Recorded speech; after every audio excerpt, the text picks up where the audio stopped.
And that's where his artistry is. And I'm coming from classical background and lots of musical theater myself. Mm-hmm. You know, that's just, you're telling the story with the song. If you don't pay attention to how you tell the story, what's the point? You know, and I also think that when I was growing up, my dad really loved torch song singers, you know, that Ella Fitzgerald and that group, and they knew how to interpret a song. Definitely, yes. The other thing that I also noticed, just a little parenthetical, it's my last note that I have here, is that Adam did not go for as many of the supersonic high notes as he has at times in the past. And I'm not talking, you know, he has high notes that he sings that everybody else says are like stratospheric. Yeah. But they're just part of his vocal range. Mm-hmm. But then he has some on top of that that are just really like F5, G5. Yes, they're off the scale. Yeah. They're off the scale. And he was not doing as many of those in the concert that I saw and some of the videos that I saw. But I got the impression that he didn't have to anymore. He doesn't. He doesn't have to prove it anymore. And also, I mean, the shows are 2 hours long or something. Is it 2 hours something long? It's long. Yeah, it's long, and it's a long concert tour. This is one of the things that I admire about him so much. It's the fact that he understands his voice so completely, and he really takes care of it. And he understands that in order to have longevity as a singer, you can't keep hitting those high notes night after night after night. You have to keep them for something special. The Queen repertoire is already so huge. You know, the tonality of between the lower notes and the higher notes and everything, it's huge. It's more than normal pop singers would sing necessarily, right? Yes. And so he doesn't need to go more than that because it's already like arias. It's like opera arias, the way that they structure it. So I don't think he needed to do that. But what I was going to say earlier on, when you were talking about musical theatre and how he sings and interprets things, he is what singers call a thinking singer. And I love that because he doesn't just come out and do things like automatically. He thinks about them. He feels it anew every night. This is why you can go to all his shows, one after the other, and the program stays the same, the music is the same, the choreography is the same, but you will feel different feelings because he's thinking every night about how he feels, what comes out, and some nights he's in a good mood, some nights he's in a pensive mood. And that all comes out. That's part of what the interpretation of the songs are about.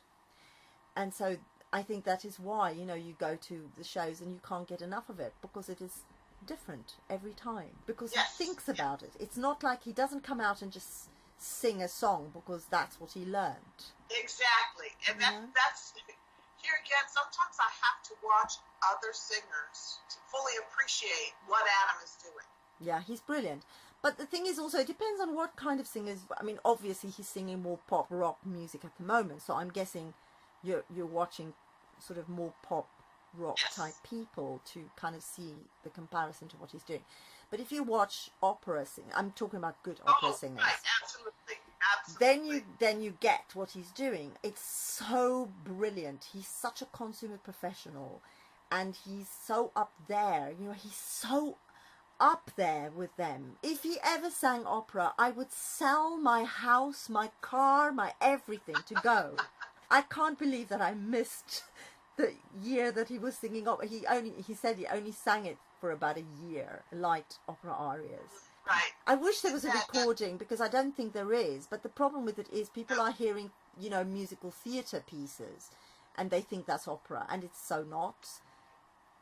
But the actual opera arias. For a very short time, he was in that group called the Three Waiters. That's it. Yes, that's what he said. Yeah, and they were singing light opera arias. So I would imagine it was Puccini, you know, very light, or Rossini even, maybe something like that. But I've heard, you know, people they're listening to "Come to Me," "Bend to Me," and they say it's opera, and I'm thinking, really, that's not opera. It's nowhere near opera, really, to be honest. And maybe that is why he doesn't talk about it and why he doesn't talk about technique and stuff with the fans, because he knows not everybody has even seen an opera or understand what it is. Or some people have never even seen a musical theatre piece. They don't know what that is either. A lot of people have not seen. No, they've not gone. So they don't understand. And I suspect that is probably part of the reason he doesn't talk about it anymore. But it is a shame, because he did talk about technique, and he did sort of mention things, and I'd be on tender hooks thinking, oh, what's coming next? What's coming next? And damn.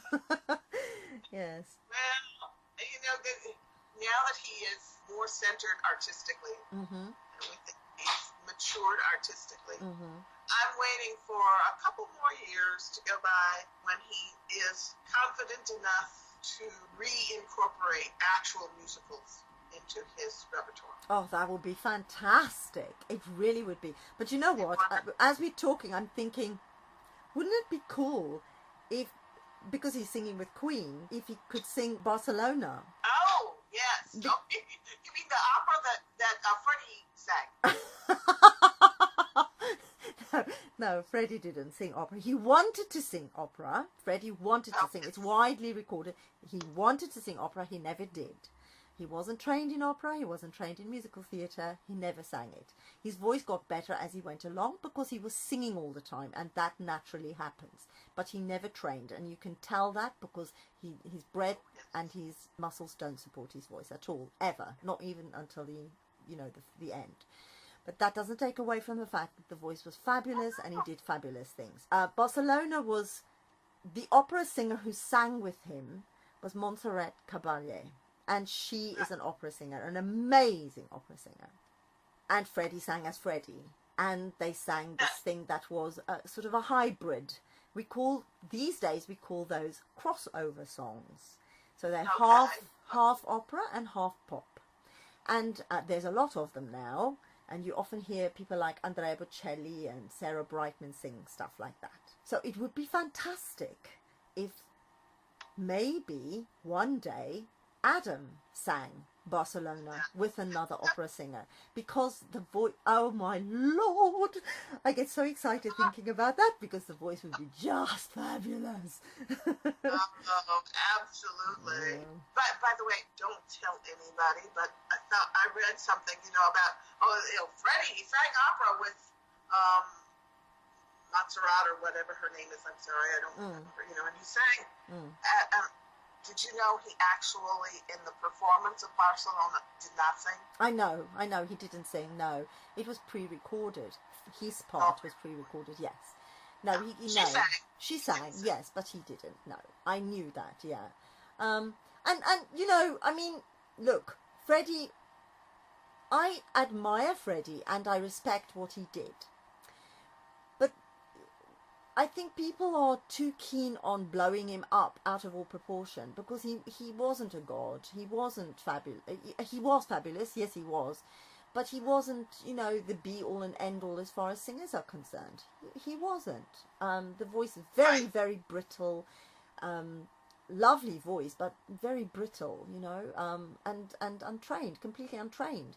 But look what he achieved with that instrument that was untrained, Wow, amazing, amazing. Well, the thing is, if people would, here I am pontificating, what he contributed and what he did as far as culturally, musically, fashion, LGBT rights, there's so many things that he contributed to that are uniquely his, and we put the combination together, and are invaluable, that you don't have to deify him. Exactly. By piling on other stuff that, no, he was not an opera singer. Who cares? Exactly, who cares? Because he was amazing in his own right. And like I said before, earlier on tonight, if it wasn't for him, right? Well, we wouldn't have had Queen. We wouldn't have, most probably not have had Adam. And who knows how many other bands or people we wouldn't have had because of him, because they were all influenced by him or inspired by him in some way or another, I mean, he did groundbreaking things, and he came up with fantastic ideas. And, you know, I mean, Bohemian Rhapsody is completely amazing. And, you know, all of those things. So you're right. People don't have to blow him up bigger than he already is. He's huge. Without all of that, he's huge. Thank you very much. And he will always remain that way. I mean, I don't think we will ever forget Freddie. Nobody will. You know, he was larger than life, and now he's larger than life in death. And so, yeah, there was a place for him then, there's a place for him now, and now there's another place for Adam. Right. And thank goodness that Adam has come along, because it has given Brian and Roger this new lease on performance life. Absolutely. A new joy, and it must blow their minds. You know, it blows Adam's mind that he's playing with these legends, but it must blow their minds that at age 68 and 70 or whatever they are, that they are filling arenas, that they are filling stadiums, that they are getting the best reviews they've ever gotten in their entire professional lives. Right. They have, like you said, generations of new fans. It must just be the biggest treat that they could ever get. Oh, so absolutely, because they don't have to perform anymore. They don't have to. I mean, they're wealthy. They don't have to do this. They're doing this because they love it. And of course, if you're a performer, once a performer, always a performer, and you miss it when it's not there. It's like part of you kind of almost die a little bit, you know, without it. So they probably never imagined that this would ever happen to them again. So yes, I can imagine how incredibly thrilled and grateful they must feel for this almost like second chance, you know, a second chance at a career that they absolutely and most clearly love, you know. And to show, to go, I don't know how many more years they'll be doing this, but to go out on top like they are and put on a show that viewers are saying is the best live show they've ever seen. Well, you know, I have to say, it's the best live show I've ever seen. I mean, genuinely, I've seen a lot of shows, but this was just brilliant. I mean, on every level. They got it spot on every single level.